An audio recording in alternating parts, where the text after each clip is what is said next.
If you use LibreOffice Writer for school, work, or any kind of document editing, knowing how to insert a comment can save you a lot of time. Comments are perfect for leaving notes, suggesting edits, asking questions, or reminding yourself what to change later. In this video, I'll show you exactly how to insert a comment in LibreOffice Writer step by step. If this tutorial helps, make sure to hit that like button and subscribe for more easy software guides. Let's jump right in. First, open LibreOffice on your computer. You can either start a brand new Writer document or open an existing document that you want to review. This works the same way in both cases, so choose whichever option fits your task.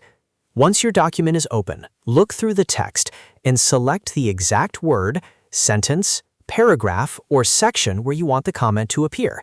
This is an important step because the comment will be attached to the selected text. So if you want your note connected to a specific part of the document, make sure the correct text is highlighted. After selecting the text, go to the top menu and click Insert. From the drop-down menu, choose Comment. LibreOffice will immediately add a comment box in the margin of your document, usually beside the selected text.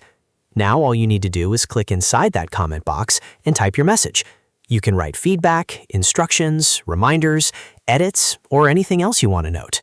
As soon as you finish typing, your comment is saved automatically and stays linked to the text you selected. That means anyone reviewing the document can easily see the comment and understand exactly what it refers to. If you need to add more comments, just repeat the same process on another section of the document. Select the text, open Insert, click Comment, and type your note. It's that simple. This is really useful when you're editing reports, collaborating on writing, reviewing drafts, or marking areas that need attention later. Comments make your document much easier to organize and review without changing the actual text itself. And that's how to insert a comment in LibreOffice Writer.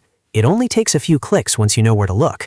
If you found this helpful, please give this video a like, subscribe to the channel, and turn on notifications so you don't miss the next tutorial. Thanks for watching, and I'll see you in the next one.